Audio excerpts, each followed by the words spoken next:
வணக்கம், நான் suryathangaraj. நீங்கள் ரொம்ப நாளாக கேட்டுட்டு இருந்த வீடியோ தாங்க இன்றைக்கி நான் வந்து அப்லோட் பண்ணியிருக்கிறேன். அது என்னென்னா கேக்குக்கான ப்ரைஸ் லிஸ்ட் எப்படி அரேஞ்ச் பண்ணுறது, அது வந்து நான் என்னென்ன ப்ரைஸஸ் எல்லாம் கேக்குக்கு வந்து வச்சு நான் வந்து சேல்ஸ் பண்ணுறேன் அப்படிங்கிறதும் நான் இந்த வீடியோவில் உங்கள் கூட ஷேர் பண்ணியிருக்கிறேன். இந்த ப்ரைஸ் லிஸ்ட் வந்து இதுதான் எல்லாருமே வந்து கோட் பண்ணியிருப்பாங்க அப்படின்னும் கிடையாதுங்க.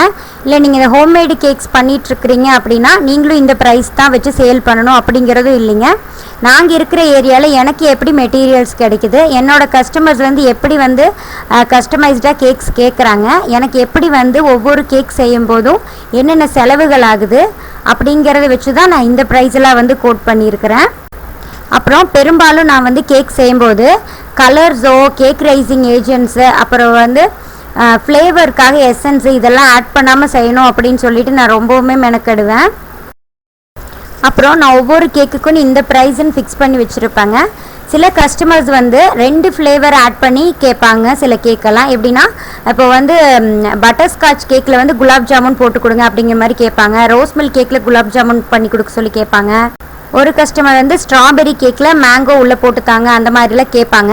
இந்த மாதிரி கஸ்டமைஸ்டு ஃப்ளேவர்ஸ் எல்லாம் வரும்போது நம்ம அதுக்கு தகுந்த மாதிரியான ப்ரைஸ் கோட் பண்ணிக்கலாம்.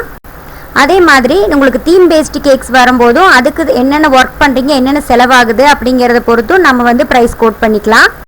இப்போது நான் கேக் வந்து என்னென்ன ப்ரைஸ்க்கெல்லாம் கொடுத்துட்டு வரேன் அப்படிங்கிறத இப்போ நம்ம இந்த வீடியோக்குள்ளே போய் பார்க்கலாம் வாங்க.